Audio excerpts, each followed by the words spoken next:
Well hello everyone, welcome back once again. तो बढ़ते हैं हमारे आगे के वर्ड्स की तरफ। ऑलरेडी आपने 10 वर्ड्स पी से कर रखा था। हमारे पास Q R S T U V W X Y Z रहता है। सारे के सारे हम कंप्लीट करने वाले हैं एंड देन मे बी हम कुछ यूनिक चीज़ों की तरफ मूव करेंगे। Let's see what we can do. So पहले तो हम पी वाले को पूरा कंप्लीट करते हैं। आई गेस बहुत सारे आपने पी से डिफिकल्ट वर्ड्स ऑलरेडी पढ़ लिए हैं, तो आपको एक्स्ट्रा बर्डन देने का तो कोई सेंस नहीं है यहाँ पे। This is more than enough. I guess कुछ एक वर्ड्स हो सकते हैं और रह जाए, उसके बाद we gonna move to Q. ठीक है, तो क्यू से भी हम सारे वर्ड्स कंप्लीट करेंगे। जेड तक के जितने भी डिफिकल्ट वर्ड्स आपके लिए, आपके एंट्रेंस के लिए यूजफुल होने वाला है, वो सारे के सारे वर्ड्स हम कवर कर रहे हैं, करने वाले हैं। ठीक है, सो कोशिश करना कि एक एक करके सारी की सारी वीडियोस आप देख सको एंड उसके बाद टेस्ट तो डेफिनेटली ले सको। सिर्फ वीडियो देखना is not enough for you guys. ठीक है, बिल्कुल भी इनफ नहीं है। प्लीज कोशिश करो वीडियो देखने के बाद जाके पोर्टल पे टेस्ट जरूर दो। उससे आपको पता चलेगा आपने कितना समझा है, कितना पढ़ा है, अदरवाइज कोई फायदा नहीं है। ठीक है, okay, without further edu let's start with the next word. यहाँ तक हमने कर रखा था प्रेरोगेटिव तक। इसके अगले वर्ड पे जाते हैं, विच इज प्रीवेरिकेट। प्रीवेरिकेट इस वर्ड का मतलब होता है बी डेलिबरेटली एम्बिगुअस और अनक्लियर। एम्बिगुअस वर्ड का मतलब ही अनक्लियर होता है। ठीक है, तो डेलिबरेटली जानबूझ के किसी चीज के लिए अनक्लियर होना, कंफ्यूजिंग होना, एम्बिगुअस होना, उसको आप प्रीवेरिकेट कहते हो। Okay, example, tell your story straight and don't conceal out और प्रीवेरिकेट। ठीक है, मतलब आपको जो बोलना है सीधे सीधे स्ट्रेट फॉरवर्डली बोलो। प्लीज इन सारी चीजों को कंसील मत करो, मतलब कवर मत करो, ढको मत, या फिर किसी तरह की एम्बिगुइटी या किसी तरह का कंफ्यूजन मत रखो। ठीक है, next word for the day is prognosticate. Prognosticate आता है वर्ड प्रोग्नोसिस से, जहाँ पे प्रोग जी एन एक यहाँ पे रूट वर्ड है, बीच में आता है जी एन। जी एन का मतलब होता है to know. G one is a root word, G N is a root word which means to know something. जैसे डायग्नोसिस होता है, डायग्नोसिस का मीनिंग क्या होता है? ट्रीट करना किसी चीज की, कोई भी बीमारी हो रही है, कुछ प्रॉब्लम हो रही है, उसको समझना, उसको जानना इज डायग्नोसिस। प्रोग्नोसिस या प्रोग्नोस्टिकेट का मतलब होता है फ्यूचर देखना या प्रिडिक्ट करना। Make a prediction about, tell in advance. किसी भी चीज के बारे में अगर आप प्रेडिक्शन कर रहे हो या आगे के भविष्य के बारे में कुछ बता रहे हो, तो प्रोग्नोसिस इज द वर्ड। प्रोग्नोस्टिकेट उसी से बना हुआ है।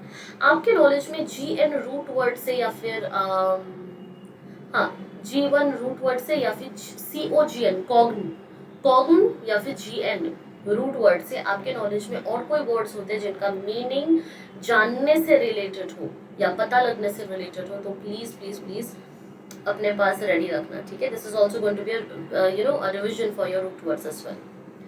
Example, how strange it is that our dreams often prognosticate coming events। कितनी अजीब बात है कि हमें जो चीज़ आगे होने वाली है वो चीज़ हमें सपनों में दिखने लग जाती है। ठीक है, अगला is puerile.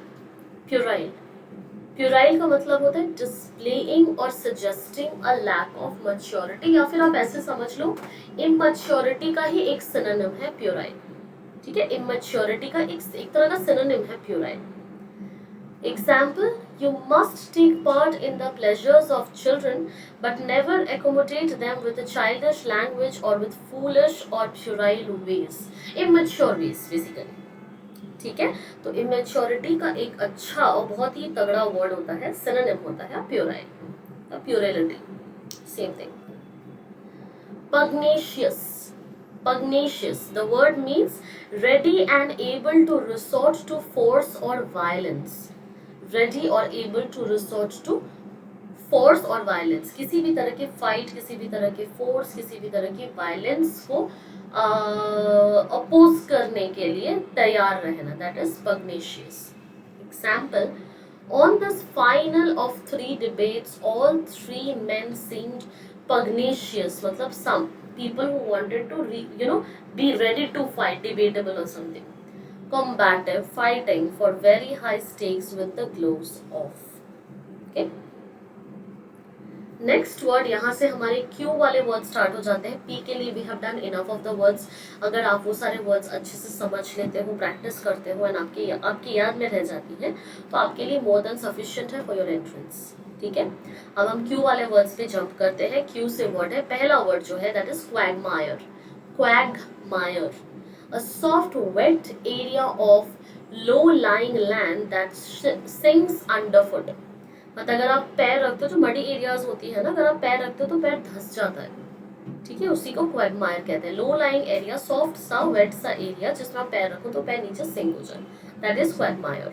Example, the heavy rain had reduced this low lying ground to a veritable quagmire, making progress very difficult even for one as unburdened as he was. Okay. तो अभी के लिए तो बहुत इजी आपके लिए फाइंड आउट करना, Quagmire वाला सिचुएशन या एरियाज कौन कौन से हैं. बारिश इतनी तेज हो रही है, सो आप जाके देख सकते हो instead of learning this word. Next word is Quint. Quint का मतलब होता है attractively old fashioned. Old fashion लेकिन बहुत ज्यादा अट्रैक्टिव दिखना is Quint. She lives in a quaint old-fashioned house with casement windows and deep window seats, old oak staircase and paneled roofs. ठीक है. So anything, जरूरी नहीं है वो आपके कपड़ों की ही बात हो रही है या किसी और चीज की बात हो रही है. जैसे यहाँ पे आप देख सकते हो, यहाँ पे घर की बात हो rही है. Right, there is a house that has been described. So it can be anything that is very old fashioned or old school or something, yet very attractive or good looking or something. तो उसके लिए आप word use करते हो quaint. Instead of saying आप इसको attractive भी बोल सकते हो, लेकिन attractive is a very common word. जब आप quaint use करते हो तो that becomes more prominent कि old school है या old fashioned है, but फिर भी बहुत ज़्यादा खूबसूरत है या फिर classy है. ठीक है. So this is a better word. Okay, so the next word we have is qualm. ये बहुत ही ज़्यादा कॉमन वर्ड है, ये आप डेफिनेटली बहुत बार यूज़ करते रहते होंगे. किया भी होगा कई बार लाइफ में. बहुत लोगों को इसका मीनिंग भी पता होगा, तो जिनको नहीं पता उनके लिए this is a new word. Qualm का मतलब होता है uneasiness about the fitness of an action. किसी एक्शन के सही या गलत होने पे अनईजी होना या फिर डिसाइड ना कर पाना whether दिस इज करेक्ट और नॉट. ये करेक्ट और इनकरेक्ट, सही है गलत है, इस चीज को लेके थोड़ा अगर कंफ्यूजन होता है आपको किसी चीज के माइंड में, किसी एक्शन को लेके, तो आप उसको क्वाल्म कहते हो. Example, Kenneth had no qualms about asking a neighboring table at the country club to stop cussing with his daughters in earshot. ठीक है. किसी चीज को लेके दुविधा होना basically, that is this word. Queasy, this a very interesting word है ना. Quick plus easy, queasy. That's not the case here. Queasy means feeling nausea. ठीक है, वॉमिट जैसा फील होना बट वॉमिटिंग ना होना. नॉजियाक फील होना इज क्वीजी होना. Okay, the ground still shook under his feet and his insides were producing the queasy symptoms of motion sickness. Okay, it's a kind of nausea only. nausea का ही एक और synonym आप कह सकते हो, better word कह सकते हो, is queasy. Then you have querulous. Querulous meaning habitually complaining. Quarrel से लेके you have this word querulous.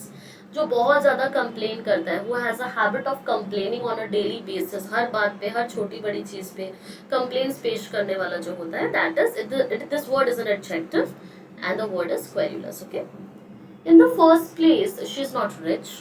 I could tell that by the querulous complaints of her middle class mother. ठीक है, जो बात बात पे कंप्लेन करें. Next word is quibble. Quibble का मतलब होता है आर्ग्यू ओवर पिटी थिंग्स. बहुत ही छोटी मोटी चीजों के लिए, बहुत ही फालतू चीजों के लिए लड़ना इज क्विबल करना, किच करना types, that is quibble. Philosophy sports people often dismiss philosophical disputes as mere quibbles about words. Okay, and that happens to be the last word for the day. I think this should be more than enough. हमने काफ़ी सारे words आज cover कर लिए हैं, 10 more words, and आगे हम Q से ही कंटिन्यू करने वाले हैं. Let's see what more words we have to come. ठीक है, वो सारा कंप्लीट करते हैं, then we're going to move to the next letter. I think this video was useful and helpful for you both. Please learn these words, use these words in your daily conversation, and that is the only thing that's going to make you confident. Okay, see you in the next video. Till then, bye bye.